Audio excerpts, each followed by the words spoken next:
Hi, I'm Tracey Tokuhama-Espinosa, and this is a video on feedback and its role in learning. What is actually happening in the brain when we receive positive and good and strong and direct feedback? The core concept is that we know that feedback about learning processes influences learning outcomes. So feedback itself can be a source of learning. The type, frequency, and use of feedback can influence learning outcomes. However, this varies by individual preferences. So from the get-go, it's really important to share a definition.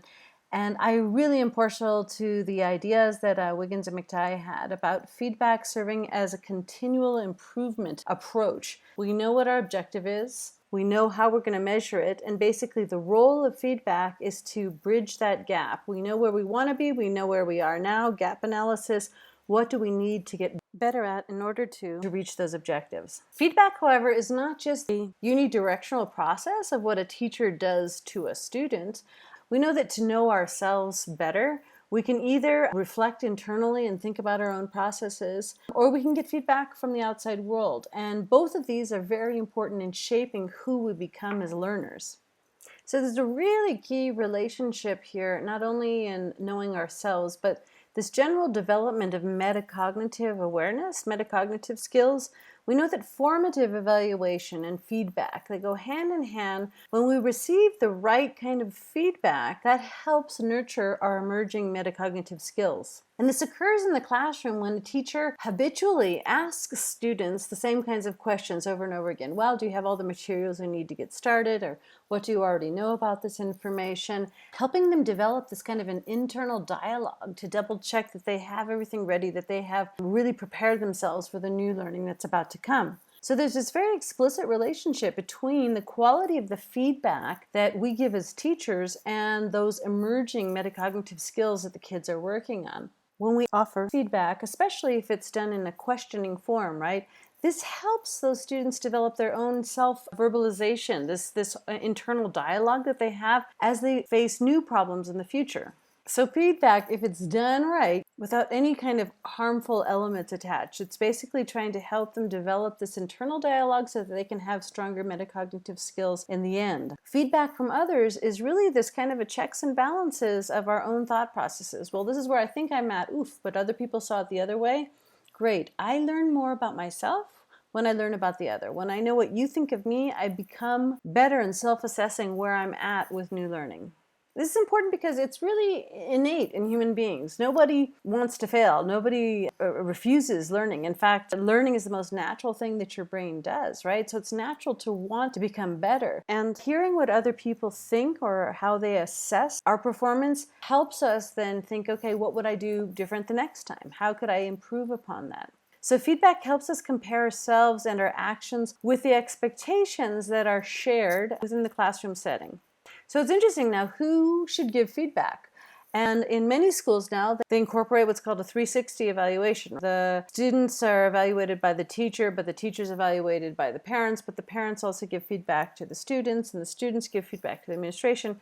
360, everybody gives information to everybody else with the sole purpose of improving the system. But what's really important to take into consideration is that we value information, we value comments from the people we respect. So when we get feedback from significant people in our lives, from people who we think are caring about us, who are there for our own protection, like parents, for example, that does shape our self-efficacy and our self-concept. And all of this, if it works out right, leads to a wonderful culture of evaluation. We know that institutions, classrooms, individual teachers, individual people who are open to evaluation learn faster. Those are those strong learning environments where there's ongoing, continual feedback that helps the system improve on a continual basis. And this is done because each of the actors continually improves as well. You know, there are different types of feedback tools. People can get written feedback, they can get oral feedback. We know that much of the reception of feedback, however, hinges on good communication and on those personal interactions. So I want to clarify a little bit on this terminology. We talk a lot about feedback. In other contexts, people talk about formative evaluation, the idea that we give information to continually improve an individual. So formative evaluation and feedback are often interchanged. And one of the reasons that feedback as a term has become so popular is because the word evaluation strikes fear into a lot of people. But feedback doesn't create the same level of angst. And I may have mentioned on other occasions this whole concept of feedback and the way that teachers interact with students. We oftentimes sort of silo this off in our head as a moment. Okay, this is the time I'm going to give feedback. When the truth of the matter is that we are always giving feedback, and we're also always getting feedback. We have to be receptive to that, though.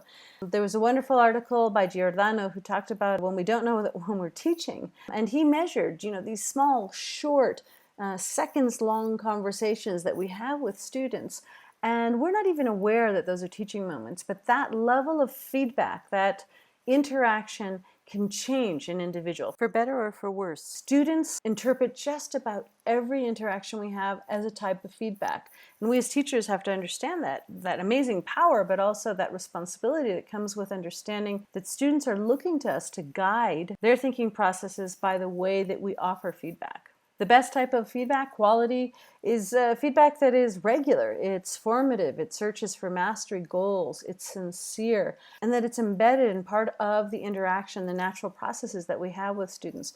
We know that students who feel these characteristics, that they receive regular formative feedback that's working towards mastery goals, are more intrinsically motivated to complete work.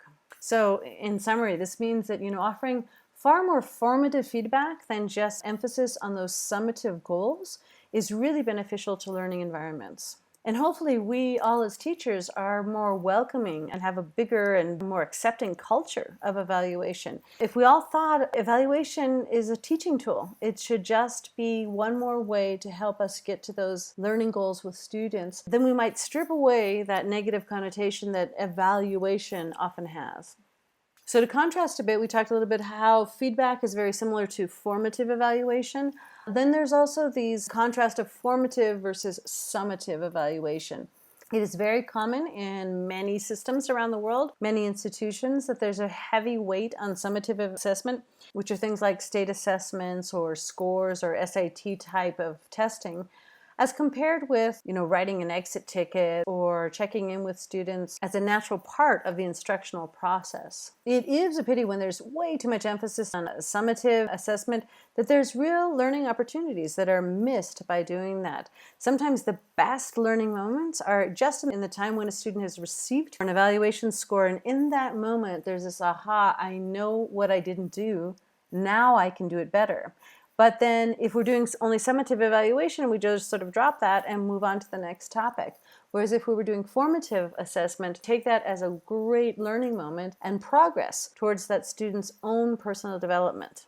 Dylan William has been wonderful in writing books related to formative embedded assessment, which actually seeks mastery. This is probably the ultimate when it comes down to evaluation criteria in education. He makes it clear that when we aim towards formative assessment, when we give feedback and we're trying to seek mastery learning goals, it's clear that those students outperform students who are just after a summative or performance assessment. So another link here is this formative assessment going towards mastery learning. Before, we used to consider this as a kind of black box of teaching, right? And especially so when we say that, formative assessment can have a powerful impact on student motivation and achievement. But the precise mechanisms of this were not known for so long. Now that we have a little bit more insight into the brain, it's really apparent why formative assessment is so much more beneficial than just summative assessment. So this black box of understanding how feedback is taken in by the brain is kind of interesting, and we're beginning to disentangle it. The bottom line is your brain actually evaluating the negative, or is it valuing the positive? It almost depends on your mindset. So different people are going to react to different types of feedback in different ways. If you're perceiving that the feedback that's being given is something beneficial to you, then it's like, bring it on, wonderful, great, I'm learning. And this has to do with a different kind of a mindset, which are related to distinct neural mechanisms.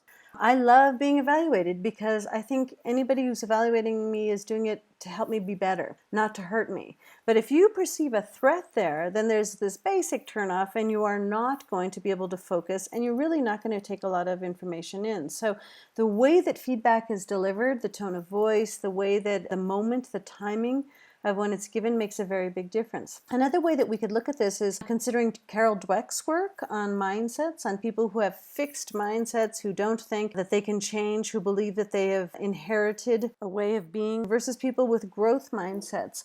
the way that they perceive feedback mechanisms is very distinct, and the way that they process them is also very distinct. So it comes back down to this, that if we wanted to really understand what's actually happening in the neural mechanisms of the brain, it really refocuses right back into psychology, what's happening in the mind. The potentials for changes in the brain are very much grounded in the way our mind perceives the information. Is this a threat, or is this something that's beneficial to me? Is this something I have control over and can change? Or is this something that is out of my control? I don't have any way to change my fixed mindset because I was born that way. Courtney Cedar has a great webpage related to this idea of feedback and how to give and receive feedback within the workplace. And some of the recommendations can definitely apply to our classrooms. She suggests that the feedback provider has to be credible in the eyes of the feedback recipient, that the provider is somebody who is trusted. They're not doing this out of malice, right? That the feedback is conveyed with good intentions, and that the timing is precise, and that it's given in an interactive manner. It's almost as if I'm going to give you some feedback, but I'd like you to give me some as well. That the message is clear, that there is definite next steps that are in place, and that the feedback is considered helpful by the recipient. Again, all of this is very much dependent on the individual. She also suggests that there are actually some wrong reasons to give feedback. I'm going to give them a piece of my mind, right?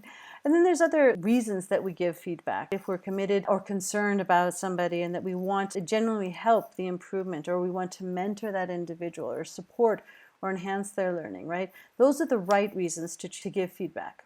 And getting more, brass tacks, getting down to the actual application of this within school context, formative embedded assessment means that evaluation and the activity are actually one and the same thing. So, for example, if you have a debate or problem-based learning or things like that, actually the process of the activity itself is what is actually evaluated. And so this is seen to be some of the best use of time, the best ways to use feedback within classroom settings. We want to have evidence of what we are actually producing, and that we have teachers who are flexible enough to adjust to the needs of each of these learners. We have different types of strategies. There's clarifying strategies. There are ways of engineering good classroom discussions. There's direct feedback, which moves learning forward. There is turning over the responsibility of the work, the person who does the work is the person who does the learning, over to the student themselves. And that eventually students actually become resources for each other. They see themselves in that role, that they are there to help the group grow, right? And there are different types of activities, specific activities that you can do in class to enhance each of these different strategies. Once again, just to remind us that the ultimate goal, I would hope, in education is towards mastery goals. Unfortunately, our school systems have been very, very focused on performance goals. That detracts and actually changes the role of feedback in our classrooms. It's important to also divide this up when we talk about grading processes. We know that we have to diagnose. There's a pre-assessment. We have to know where the baseline is. Where did the kid begin from? And then during the instruction, we have to be giving that formative feedback. And then when things are done, we can give a summative assessment. There's a time and a place for each of these different steps, but it's highly recommended that they all be taken into consideration, because if there is no baseline, if we don't know where the students started from, it's very hard to be able to then value how much they've grown with their learning. And this gets to Guski's big idea related to product, process, and progress goals. Do we have these criteria really clear in our head? Are we just after the product? That would be the performance-based learning. Or should our feedback also include an evaluation of processes and the progress that student has made? As mentioned earlier, some of the best teaching moments happen right alongside evaluation. When a student gets back that test or that paper or the project and they realize, now I know what I should have done. That's a key moment, right? And John Hattie's evaluation of trying to figure out what really influences student learning, he talked about this point 4 sort of being what a generally good teacher would do. Well, anything above 0.4, so for example 0.5, would be even more beneficial to general student learning. And one of those things has to do with second and third chances to learn from your mistakes. Okay, let's try this. Instead of having a process by which you get a grade on this particular test or this particular paper, let's do this in stages. You have the opportunity to learn from your mistakes. Okay, you won't get full points because you didn't do it right the first time, but you will get, you'll have something taken off because it's being regraded, but you'll have the opportunity to improve. I used to always tell my kids they could either study before the test or after the test, but they're going to get a perfect score at some point, right? So the do-over possibility is something huge in filling in learning gaps. It's very important to take into consideration this big idea of human variability that we always discuss a lot in our class, but different people need different things, and that includes different types of feedback at different moments. Some people love public feedback. Other people hate the level of ability as shared with the group. So teachers really have to keep their finger on the pulse of what each individual kid needs to be able to succeed in that class.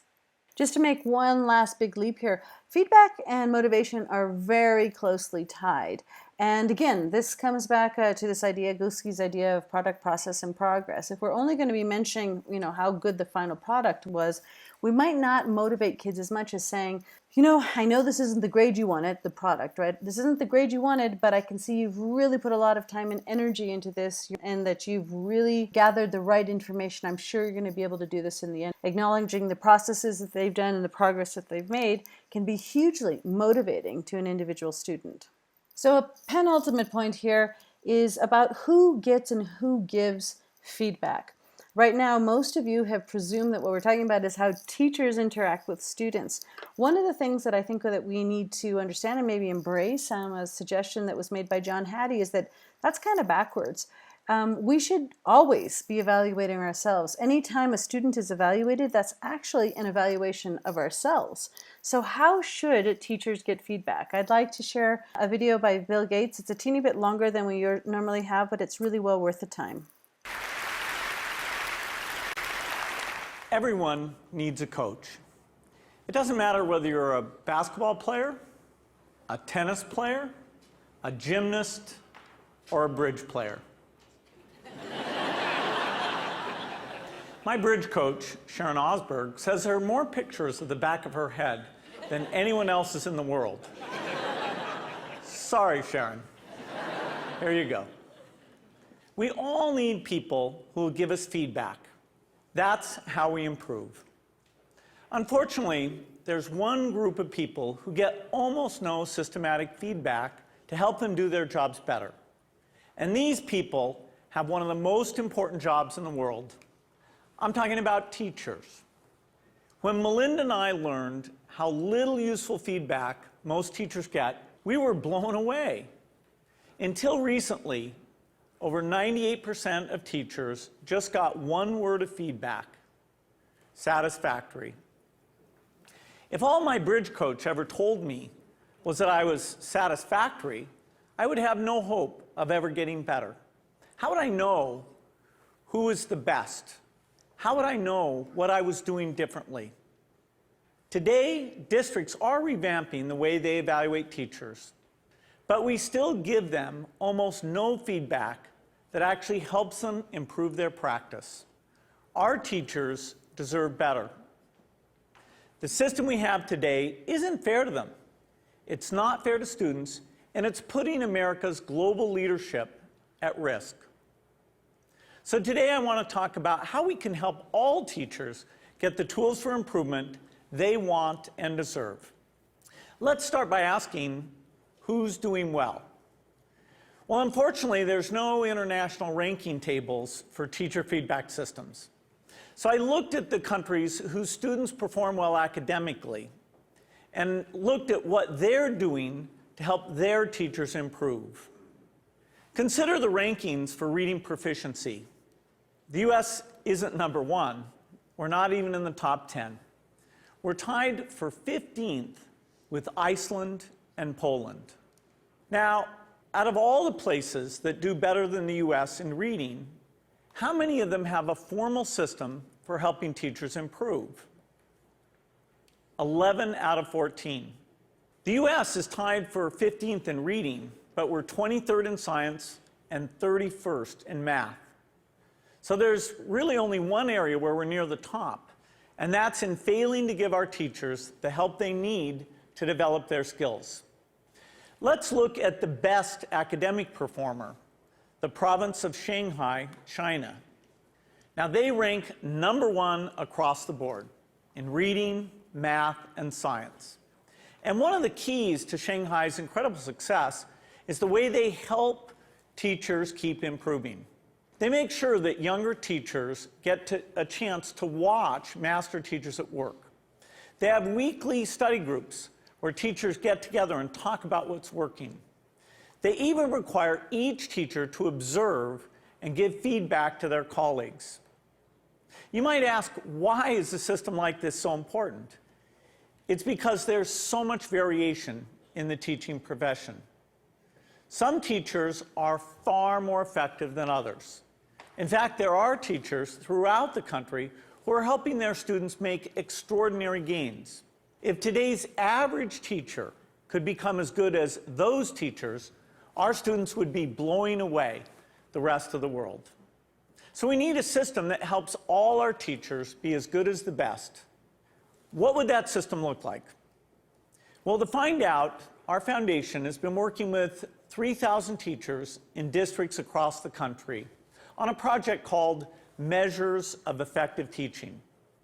We had observers watch videos of teachers in the classroom and rate how they did on a range of practices. For example, did they ask their students challenging questions? Did they find multiple ways to explain an idea? We also had students fill out surveys with questions like, does your teacher know when the class understands a lesson? Do you learn to correct your mistakes? And what we found is very exciting.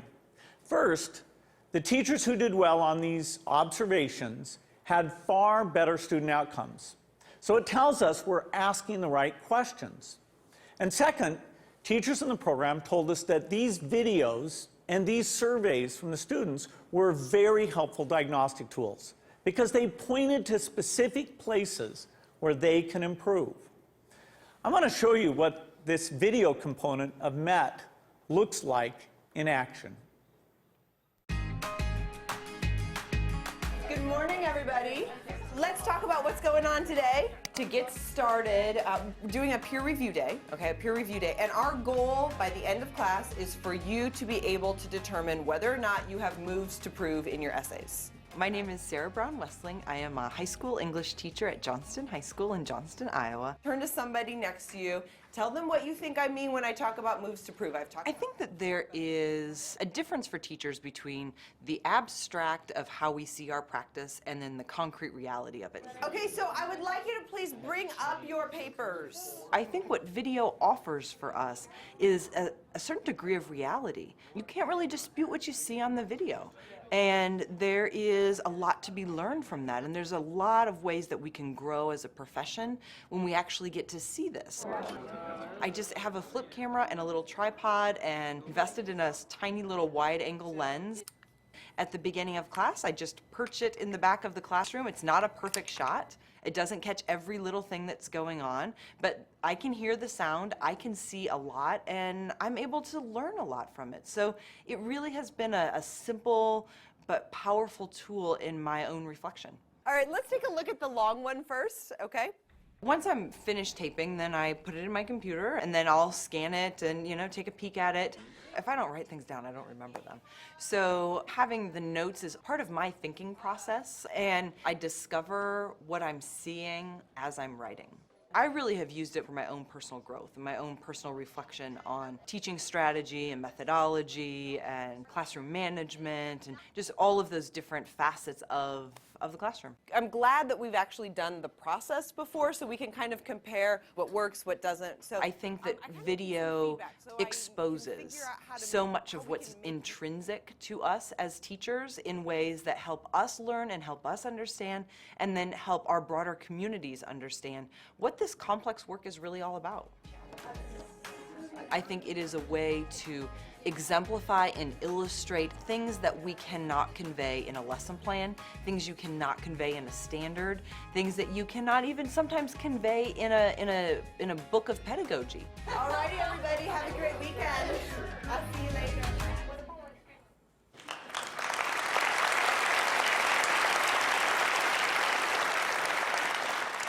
One day, we'd like every classroom in America to look something like that.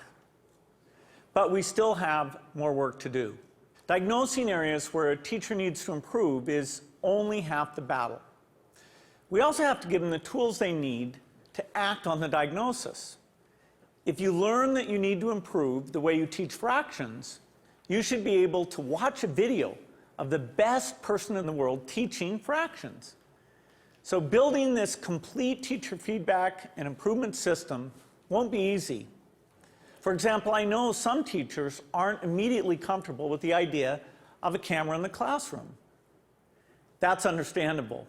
But our experience with MET suggests that if teachers manage the process, if they collect video in their own classrooms and they pick the lessons they want to submit, a lot of them will be eager to participate. Building this system will also require a considerable investment. Our foundation estimates that it could cost up to $5 billion. Now that's a big number, but to put it in perspective, it's less than 2% of what we spend every year on teachers' salaries. The impact for teachers would be phenomenal. We would finally have a way to give them feedback, as well as the means to act on it. But this system would have an even more important benefit for our country. It would put us on a path to making sure all our students get a great education, find a career that's fulfilling and rewarding, and have a chance to live out their dreams. This wouldn't just make us a more successful country. It would also make us a more fair and just one too. I'm excited about the opportunity to give all our teachers the support they want and deserve. I hope you are too. Thank you. So what Bill Gates did not mention there is that this idea of filming yourself is really a highly acclaimed and well-researched methodology for teacher improvement. It's called micro-teaching. It was started in Stanford way back in the 70s. And I'd like you to think about that. You know, getting feedback about how we do better is not only for us to give to students, but it's how we learn to improve our own practice as well. So final slide here is just to understand how this feedback loop, the formative assessment, really works within instructional processes. We start at a space where we're looking at learning progressions, and then there's formal and informal collaboration amongst the students. We've established the clear learning goals. There's clear success criteria for the students. And then there's instruction on the part of the teacher or the group activity that's evolved. Then we elicit quality diagnostic evidence on students' current thinking. Where are they now with this information? Where do we want them to be? That is feedback to ourselves to understand what is this gap that we need to be filling with instruction, right?